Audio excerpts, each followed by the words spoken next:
Capítulo 11. La experiencia de lo divino. 1. Noción de experiencia. Es un lugar común afirmar que la noción de experiencia es difícil e imprecisa. La idea de experiencia religiosa o experiencia de lo divino participa obviamente de esa dificultad e imprecisión que aumentan por la variedad de sentidos que encierran los adjetivos religioso y divino. Todo lo que sentimos, conocemos y decimos tiene que ver con nuestra experiencia. Podemos establecer como punto de partida que experiencia religiosa es toda experiencia o vivencia relacionadas con un objeto, hecho o fenómeno religioso. Esta experiencia no supone conocer directamente a Dios, que es en definitiva incognoscible al ser humano, ni tampoco implica ver a Dios, que se encuentra fuera del alcance de nuestros sentidos. El amplio campo de la experiencia de lo divino incluye experiencias hechas en el curso de la vida ordinaria, que son, sin embargo, capaces de abrir el espíritu humano a lo trascendente, percepciones vivas de ideas que acercan el hombre a lo divino, y en las que lo divino parece acercarse al hombre, determinados sentimientos y emociones que son como ventanas a la realidad de Dios, o del mundo y los demás seres humanos, experiencias místicas en las que la persona se hilde de sí misma y se une con la divinidad, visiones, audiciones y otros hechos considerados extraordinarios y fuera del curso de la vida común. La expresión, experiencia de Dios, se encuentra cargada de tensión. Señala un campo de fuerzas no bien conocidas. Cualquier persona normal puede sentir extrañeza si oye hacer a alguien afirmaciones como, he hecho una experiencia de Dios, tengo experiencias de Dios. Experiencia de Dios, son palabras que despiertan objeciones, no solo al hombre culto con sentido crítico, y al filósofo, sino también a las personas que hacen caso al sentido común. La expresión une con desenvoltura dos extremos, como son lo más bajo y trivial, y lo más elevado y majestuoso, lo empírico y lo divino, lo más flotante e impreciso y lo más firme y estable. La trascendencia de Dios y del misterio divino parecen eliminar en principio la posibilidad de un contacto inmediato, experiencial, de ese misterio con el ser humano. La naturaleza misma de Dios exigiría que no pueda ser experimentado por seres finitos. Si alguien dice haberse tropezado con el ser divino, cualquiera puede pensar que en realidad se ha encontrado con un ídolo o con un producto de su fantasía. La reflexión sobre la experiencia de Dios y de lo divino va siempre acompañada de un principio de duda e inseguridad, que puede ser de raíz incrédula, pero que contiene también dimensiones de prudente cautela. Porque expuesto a la fuerza y al poder del absoluto, el hombre no puede establecer un contacto empírico con éste, que no deba estar sometido a una crítica fundada y sensata. La misma reflexión que percibe las dificultades contenidas en la frase, experiencia de Dios, y no quiere renunciar a hablar de ella, reconoce que las criaturas finitas no pueden captar al Dios infinito como un objeto intencional. En nuestros encuentros con Dios, la no experiencia reviste frecuentemente los mismos rasgos que la experiencia. Puede decirse que no encontramos a Dios sin que al mismo tiempo lo perdamos. Creemos saber, sin embargo, y poder afirmar que existen caminos y modos por los que lo divino viene a nosotros y se nos ofrece mental y afectivamente. Innumerables testigos que merecen ser creídos han hablado y hablan de haberse encontrado con lo divino.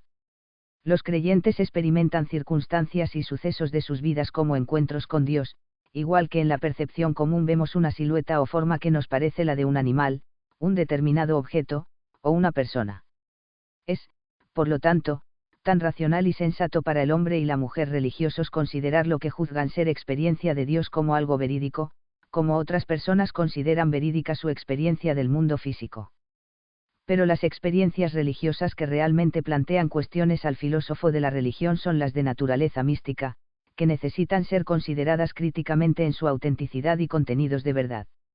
2. La experiencia mística. La mística no tiene sentido en sí misma y por sí misma aislada de los demás elementos de la religión. Aquí no existen total claridad ni consenso en los conceptos y en la valoración de los datos. La palabra místico no posee unos límites o un sentido comúnmente aceptados.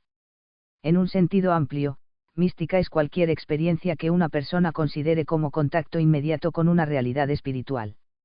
Más restringidamente, una experiencia es mística cuando la persona se siente en contacto directo con Dios. El misticismo se basa en el hecho de que el espíritu humano posee una orientación y tendencia constitutivas hacia lo divino trascendente. Hay, en efecto, unas posibilidades epistemológicas y ontológicas, cognoscitivas y unitivas, para el contacto directo entre el espíritu del hombre y el espíritu divino o para lo que suele llamarse unión mística. Mística es, cognitio Dei experimentalis, es decir, experiencia directa del misterio y de la realidad divinos. La conciencia normal del sujeto no resulta abolida, pero es elevada y radicalmente transformada, de manera que se sitúa más allá del mundo fenoménico. Esta experiencia es en el caso del misticismo cristiano una experiencia de conocimiento y de amor. Se trata, en efecto, de un modo no habitual de actividad espiritual superior, en la que el amor, que es estático por naturaleza, transporta de algún modo al sujeto que contempla en el sujeto, objeto, contemplado. Muchos autores definen la mística como el conocimiento inmediato y directo de Dios, de naturaleza intuitiva y no discursiva, que se desarrolla en el espíritu humano mediante el amor. Algunos filósofos dan al término místico una significación propia. Para L. Wittgenstein, por ejemplo, lo místico es sencillamente lo inexpresable. 1. C.F.R.Z. Mach, Wittgenstein's Philosophy of the Mystical, Review of Metaphysics 18, 1964, 38. A diferencia de las concepciones pancósmicas de la realidad última como una unidad impersonal, la mística cristiana habla de la realidad en la que penetra como algo trascendente al espíritu humano y al mundo. Aquí no hay absorción del alma en lo divino, sino unión de amor, en la que se mantiene siempre la distinción entre creador y criatura. Los místicos cristianos insisten en que Dios, tal como se les muestra en sus experiencias, es a la vez trascendente e inmanente. 3 características. Entre las características de la experiencia mística suelen destacarse las siguientes. Pasividad. El misterio trascendente penetra de modo gratuito la existencia humana. La situación mística sobreviene al creyente, que es sorprendido y tomado por Dios. Esta situación no obedece a ningún conjuro o invocación. Ni puede ser buscada ni pretendida por el hombre. La comunicación con la trascendencia divina genera discontinuidad entre la vida cotidiana y la experiencia mística. Pero la pasividad no significa que el fondo espiritual o anímico del sujeto permanezca inactivo. Se encuentra más activo que nunca. Inefabilidad. La experiencia mística es inefable, es decir, su contenido no puede ser propiamente expresado en palabras. Solo es susceptible de ser comunicado mediante un lenguaje negativo y paradójico. El místico no puede hacer del todo claro a otra persona lo que ha experimentado. Contacto con el absoluto divino. Esta experiencia es de carácter trascendente. Es un modo nuevo de aprehender lo real.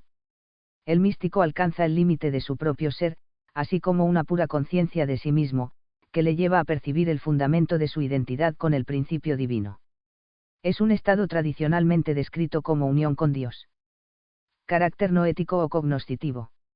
La experiencia mística no es una situación simplemente emocional. El místico conoce y usa su intelecto. No se trata de un conocimiento discursivo u ordinario, porque no piensa el objeto contemplado, sino que lo penetra, lo siente y lo abarca con el espíritu, al unirse con él. Un sentido de objetividad es parte integral de esta experiencia, lo cual hace posible cierta interpretación conceptual y una transmisión o comunicación imperfecta a otros. La experiencia mística no es irracional. Es suprarracional. Se encuentra por encima de la razón, pero no fuera de ella. Toda experiencia de Dios no se produce desnuda ni de modo directo.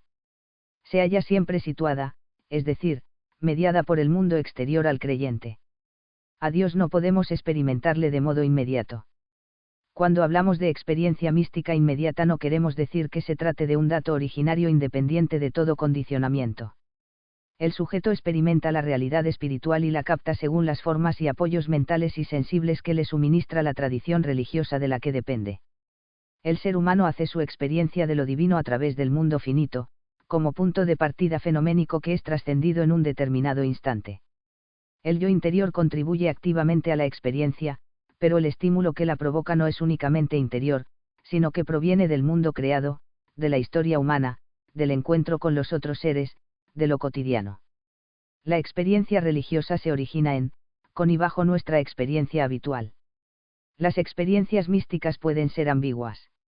Son los contenidos de fe quienes les dan forma concreta e inteligible, y las estructuran, para que sean factores definidos en la vida espiritual del sujeto. Toda experiencia ocurre dentro del creyente en un molde o marco anímico que la configura, y cualquier modo de expresarla supone necesariamente una interpretación. Esta interpretación se lleva a cabo según el bagaje de ideas previas y los recursos espirituales de la persona. Porque no hay posibilidad de hallar en el mundo o en la historia un fenómeno religioso puro y perfectamente originario. La experiencia mística tiene un origen misterioso. Pero la formulación o la narración que se hacen de ella son siempre interpretaciones. Incluyen necesariamente un proceso interpretativo que de modo reflexivo la ordena, refina y unifica. Los contenidos de la creencia ofrecen la forma de las experiencias, que se comportan como una materia prima más bien informe, necesitada de estructura, vertebración y sentido preciso. No solamente en el mundo y en la naturaleza hay ausencia de forma, y con ella también ausencia de significado y de belleza, que deben aportar pensadores y artistas. Lo mismo ocurre en el mundo de las vivencias religiosas. La forma lo es todo. Es el secreto de la vida y también de la vida espiritual. Hay interacción mutua entre cómo algo es experimentado y cómo es concebido y configurado por la mente. Los contenidos que informan las experiencias religiosas hacen que no todas tengan el mismo valor ni la misma capacidad transformante del sujeto que las vive. La apreciación básica de la divinidad y la consiguiente tendencia a la adoración se construyen y adquieren forma de modo diferente en la experiencia de un animista, de un musulmán o de un cristiano, debido a la diferente concepción de Dios que profesan. 4. Tipología. La tipología del misticismo es de una gran variedad, que deriva de los diferentes puntos de vista y presupuestos de fondo que teólogos, filósofos y psicólogos pueden adoptar respecto al fenómeno místico. Las clases más comunes de misticismo se reducen a dos. A. Mística de identidad, en la que desaparece toda distinción entre el místico y el absoluto divino. B. Mística que mantiene la polaridad entre sujeto que contempla y objeto trascendente contemplado. Algunos autores usan una división tripartita. J. Merachal habla de mística negativa de liberación, budismo, mística panteísta positiva, Vedanta, Plotino, y mística teísta, natural o sobrenatural. 2. CFR. Etudes sur la psychologie des mystiques, Brugis 1926, p. 193. R.C. Zaehner distingue entre misticismo natural, eres todo y todo es tú mismo, monista, unión total con el absoluto, y teísta, unión con Dios por el amor. 3. CFR. Mysticism, Sacred and Profane, pp. 28-29. Abunda la opinión de que todos los místicos transmiten un único y mismo mensaje en cuanto testigos de la trascendencia y del absoluto. Según esta postura, el misticismo tendría un núcleo común, y podría hablarse de unidad en el fenómeno místico. Esta apreciación defendible ha de completarse, sin embargo, con la idea de que cada tipo de misticismo presenta características propias que hacen necesaria una valoración específica. El autor judío Jecholem escribe, no existe un misticismo común como tal, existe solo el misticismo de un determinado y particular sistema religioso, cristiano, islámico, judío, etc. 4. CFR. Major Trends in Jewish Mysticism, New York 1961, p. 6. Este juicio suena algo radical, pero es cierto que la existencia de elementos místicos comunes no excusa el análisis crítico y comparativo de cada una de las versiones del fenómeno místico. 5. La mística natural. Existe una mística natural que puede denominarse también racional o filosófica. Se produce en ella una unión contemplativa con un principio divino, que está como latente en el fondo del alma. 5.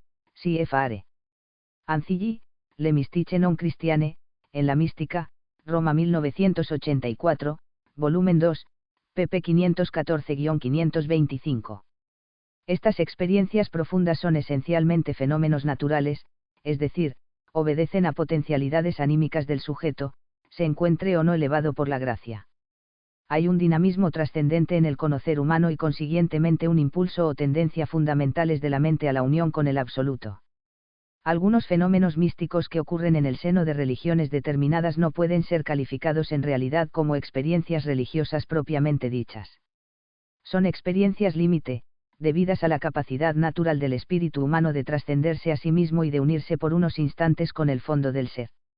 En este marco de mística natural pueden ocurrir también experiencias filosóficas y estéticas como la que narra el escritor francés Marcel Proust, 18711922, en una famosa página de su novela En busca del tiempo perdido.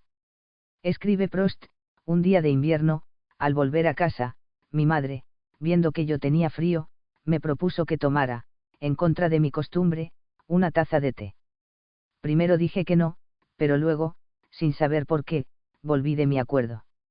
Mandó mi madre por uno de esos bollos, cortos y abultados, que llaman magdalenas. Y muy pronto, abrumado por el triste día que había pasado y por la perspectiva de otro tan melancólico por venir, me llevé a los labios una cucharada de té en el que había echado un trozo de magdalena. Pero en el mismo instante en el que aquel trago, con las migas del bollo, tocó mi paladar, me estremecí, fija mi atención en algo extraordinario que ocurría en mi interior. Un placer delicioso me invadió, me aisló, sin noción de lo que lo causaba. Y me convirtió las vicisitudes de la vida en indiferentes, sus desastres en inofensivos y su brevedad en ilusoria, todo del mismo modo que opera el amor, llenándome de una esencia preciosa, pero, mejor dicho, esa esencia no es que estuviera en mí, es que era yo mismo. Dejé de sentirme mediocre, contingente y mortal. ¿De dónde podría venirme aquella alegría tan fuerte? Me daba cuenta de que iba unida al sabor del té y del bollo, pero le excedía en mucho, y no debía de ser de la misma naturaleza. ¿De dónde venía y qué significaba? 6.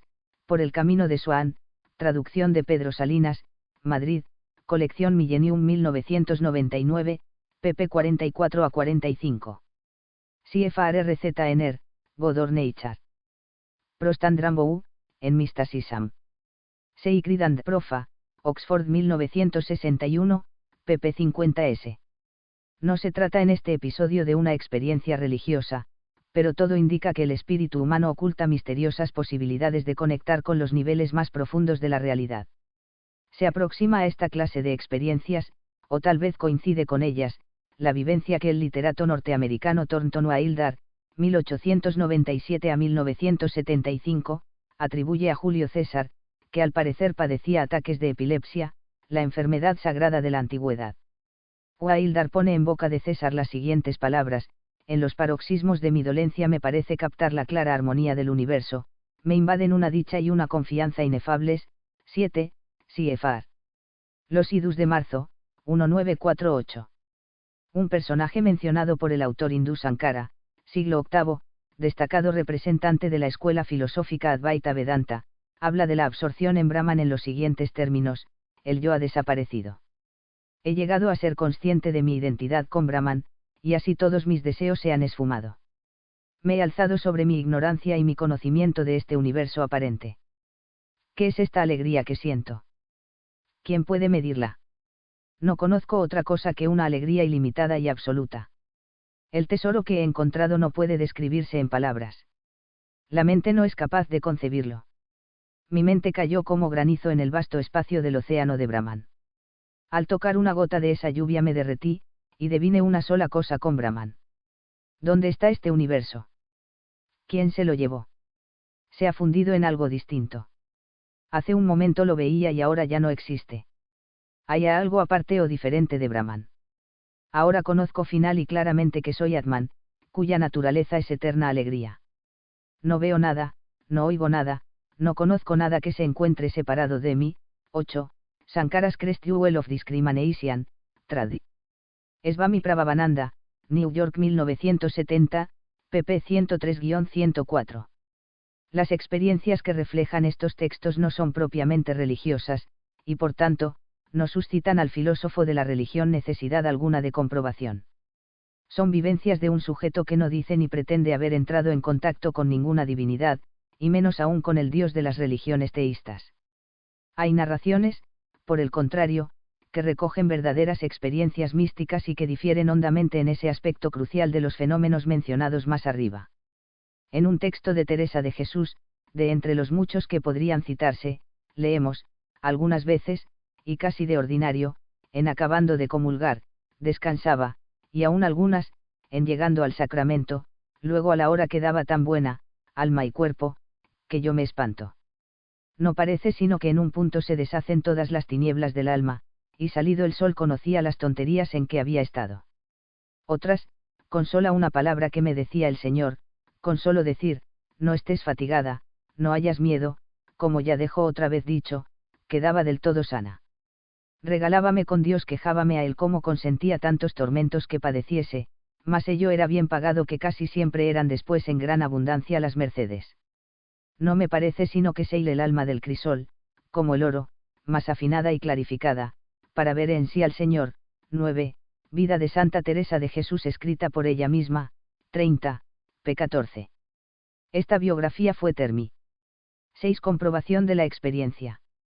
Atentos a la verificación de estos relatos como testimonios de una experiencia real de la divinidad, muchos críticos tienden a descalificarlos como subjetivos, que no pueden equipararse a otros relatos que hablan inequívocamente de percepciones sensoriales evidentes para todos. Afirman que así como las percepciones sensoriales son públicas y se refieren a realidades objetivas, los relatos de fenómenos internos en primera persona son privados y solo tienen que ver con contenidos de la mente tal como le aparecen al sujeto. Las declaraciones de los místicos acerca de sus experiencias serían, por lo tanto, tan libres de objeciones como posiblemente falsas, dado que ninguna crítica externa puede afectarlas. Es decir, no serían susceptibles de comprobación imparcial o independiente. 10.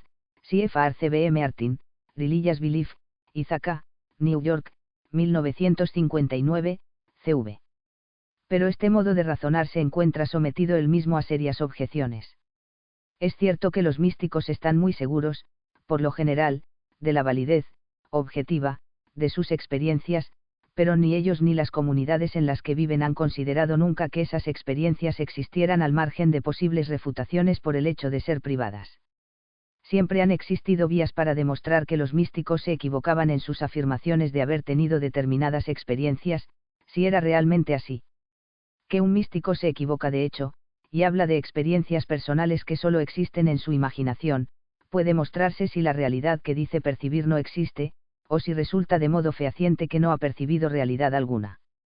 Tanto los místicos como sus comunidades saben que ambos caminos de refutación son asequibles y que se han usado frecuentemente y con resultados convincentes. La tradición cristiana es particularmente rica en ejemplos. Esta tradición ha empleado, a lo largo de su historia, una variedad de comprobaciones para determinar si un pretendido místico está verdaderamente percibiendo a Dios y si las experiencias que dice tener son auténticas. Estas comprobaciones o tests incluyen en primer lugar las consecuencias y afectos que la experiencia del místico acarrea para él mismo y para otras personas más o menos cercanas. Se habla entonces de crecimiento en virtudes, de integración psicológica y anímica, de equilibrio y paz interior. Otros tests apuntan a comprobar si las experiencias del místico edifican a la comunidad y contribuyen eficazmente a construirla. No se pueden descuidar tampoco verificaciones sobre la hondura y coherencia espiritual y humana de lo que el místico comunica según a sus experiencias, así como la compatibilidad de lo que enseña con verdades y principios ya conocidos y vigentes en la vida comunitaria. Se presta también atención a lo que resulta de comparar las experiencias que se juzgan con otras que se tienen por genuinas y paradigmáticas.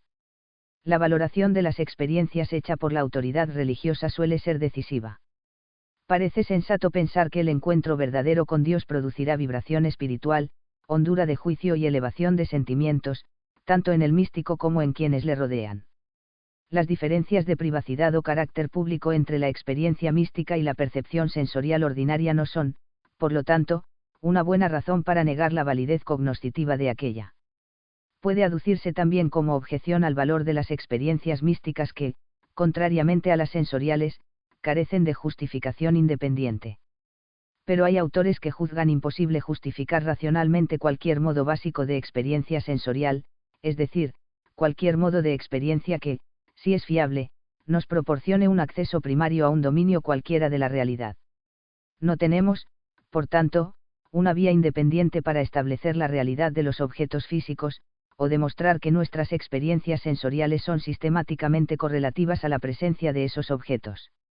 La experiencia sensorial no puede ser certificada pragmáticamente, por el hecho de que apoyarnos en ella no nos permite una relación satisfactoria y real con el mundo externo. Pretender lo contrario implica circularidad. Que el apoyo en la experiencia sensible lleva a una adaptación lograda, solamente puede afirmarse sobre la base de consideraciones sobre seres humanos y su entorno que se fundan ellas mismas en experiencias de los sentidos. La consecuencia es que si un modo de experiencia proporciona acceso primario a una zona de la realidad, no puede verdaderamente ser justificado de manera independiente. Porque cualquier justificación elude el problema, al apelarse implícitamente a hechos establecidos por ese modo de experiencia. De ahí que si la experiencia mística proporciona acceso primario a lo divino, la carencia de justificación independiente no plantea más dudas sobre su fiabilidad que sobre la fiabilidad de la percepción sensorial. 11, CFR W. Alston, Religious Experience and Religious Belief, NUS 16, 1982, 3-12, Christian Experience and Christian Belief, en Apelantinga, NW Olterstorff, y 10, Faith and Rationality, Notre Dame, Indiana 1983, WJW Imbright, Philosophy of Religion, Mysticism and Religious Experience, Belmont 1988, CV. Se ha afirmado en algunos ámbitos críticos de la experiencia religiosa que sus pretensiones de verdad no pueden ser aceptadas, porque defienden ideas incompatibles. Apoyándose en sus experiencias, hombres y mujeres creyentes sostienen aseveraciones acerca de Brahman, Alá, Tao, Nirvana o la Trinidad que colisionan unas con otras. Es fácil salir al encuentro de esta objeción, si se considera que no todas esas experiencias encierran el mismo valor, que algunas de ellas pueden adscribirse a fenómenos mentales de índole natural, y que el examen de la psicología de quienes hacen las experiencias puede resultar en conclusiones diferentes acerca de su normalidad. Diferentes experiencias pueden defender además pretensiones diferentes, sin que por ello entren necesariamente en colisión.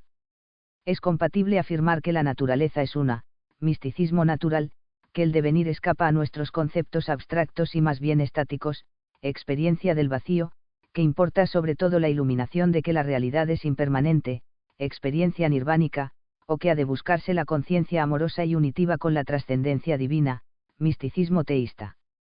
1. CFR ZMH, Wittgenstein's Philosophy of the Mystical, Review of Metaphysics 18, 1964, 38.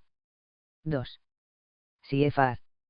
Etudes sur la psychologie des mystiques, Brugis 1926, p. 193.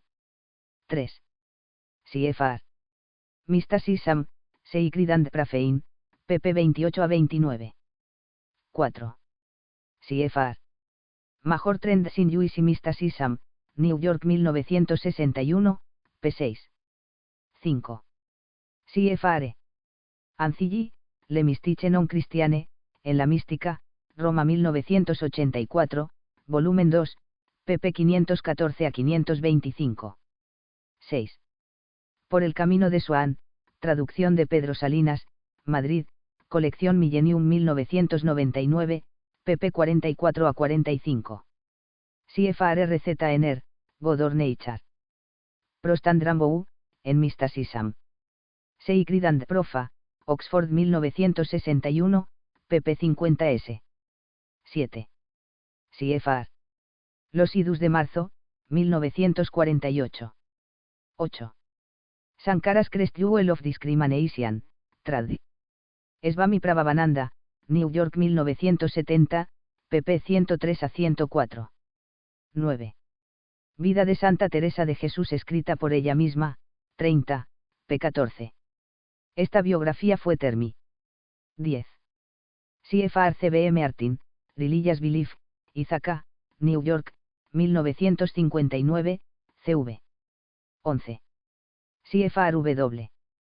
Alston, Religious Experience and Religious Belief, NUS 16, 1982, 3-12, Christian Experience and Christian Belief, en Apelantinga, NW Olterstorff, y 10, Faith and Rationality, Notre Dame, Indiana 1983, WJW Imbright, Philosophy of Religion, Mysticism and Religious Experience, Belmont 1988, CV.